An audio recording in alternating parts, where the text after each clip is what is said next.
আসসালামাইকুম, ওয়েলকাম করছি দি ইমরান শো থেকে। অন্যান্য ধর্মাবলম্বীরা যারা শুনছেন তাদের প্রতি আন্তরিক কৃতজ্ঞতা। হেড কোচ গৌতম গম্ভীরের কথাতেই কি বিরাট কোহলি অবসর গ্রহণ করেছে টেস্ট থেকে, অথবা গৌতম গম্ভীরের কথাতেই কি টেস্ট ক্রিকেট ছাড়তে বাধ্য হয়েছে? ভারতীয় ক্রিকেটের অন্দরমহলে এই কথা এখন ঘুরপাক খাচ্ছে। যদিও এই সম্পর্কে ভারতীয় ক্রিকেট বোর্ড থেকে একটা টু শব্দ পর্যন্ত বের হয় নাই। বিরাট কোহলি তো কিছু বলে নাই, বিসিসিআই কিছু বলে নাই, আর গৌতম গম্ভীর তো এই সম্পর্কে কিছু বলার কোনো প্রশ্নই আসে না, এই সম্পর্কে কোনো কথাই বলে নাই। কিন্তু অনেকে আজ করতেছে এই বিরাট কোহলির অবসর গ্রহণের পেছনে এই গৌতম গম্ভীরের হাত রয়েছে। কিছুদিন আগের বিষয়, বর্ডার গাভাস্কার ট্রফিতে গৌতম গম্ভীর রবীন্দ্র জাদেজাকে ডেকে বলেছিল যে তিনি টেস্ট দলের বিবেচনায় আর নাই, এমনকি হোম গ্রাউন্ডের খেলাতেও তিনি বিবেচনায় থাকবে না। এই কথা শোনার পর রবীন্দ্র জাদেজা টেস্ট ক্রিকেট থেকে অবসর গ্রহণ করেছিল।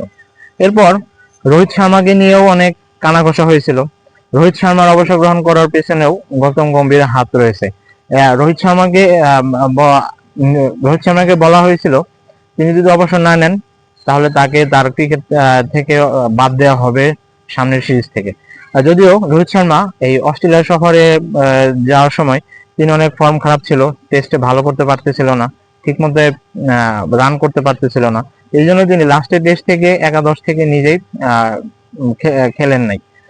এবং গৌতম গম্ভীর নির্বাচকদের বলেছিল যে তিনি টেস্ট ক্রিকেটের বিবেচনায় কোনো সিনিয়র ক্রিকেটারকে রাখবে না, তিনি সব নতুন ক্রিকেটারদের চান, নতুন ক্রিকেটারদের নিয়ে দল গঠন করতে চান এবং সামনের জন্য ভালো কিছু করতে চান।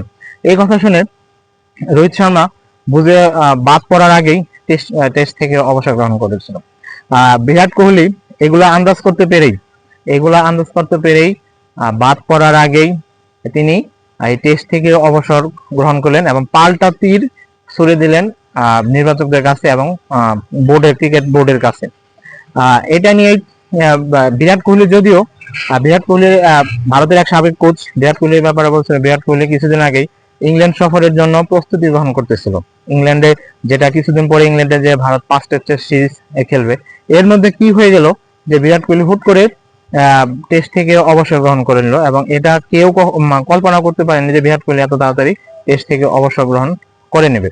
এর পেছনে অবশ্যই প্রধান কোচ গৌতম গম্ভীরের হাত রয়েছে, কারণ তিনি নতুনদের নিয়ে দল করতে চেয়েছিল।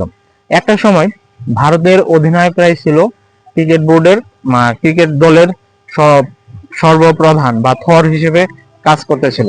যেমন ধরেন আবার কপিল দেব, রবি শাস্ত্রী, সৌরভ গাঙ্গুলি, MS ধোনি, বিরাট কোহলি যখন অধিনায়ক ছিল, একমাত্র ক্যাপ্টেনের কথাই দল সব পরিচালনা করা হতো এবং সবকিছু গঠন করা হতো। কিন্তু ভারতীয় ক্রিকেট বোর্ডে এখন সুর পাল্টেছে, এখন এই অধিনায়কদের কথার কোনো দাম দেওয়া হয় না।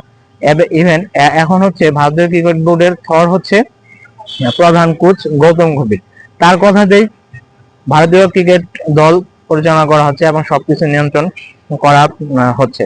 যদিও বিরাট কোহলি আরো 2 বছর অনায়াসে টেস্ট ক্রিকেট খেলতে পারতেন, এবং বিরাট কোহলি যদি টেস্ট ক্রিকেটের রেকর্ড দেখেন তাহলে তার রেকর্ড, রান রেকর্ড, এভারেজ, মাঠের অ্যাগ্রাসন, প্রতিপক্ষদের প্রতি আক্রমণাত্মক মনোভাব, এগুলা দেখে আপনারা ঘাটলে বুঝতে পারবেন। আর এগুলা বিষয় নিয়ে হয়তো ডিটেলস বললাম না। তবুও বিরাট কোহলির ভারতের পক্ষে 269 নাম্বার টেস্ট প্লেয়ার, তিনি অবসর চলে গেছেন এবং আশা করি তিনি ভালো থাকবেন। বিদায় বিরাট কোহলি, ভালো থাকবেন, আল্লাহ হাফেজ।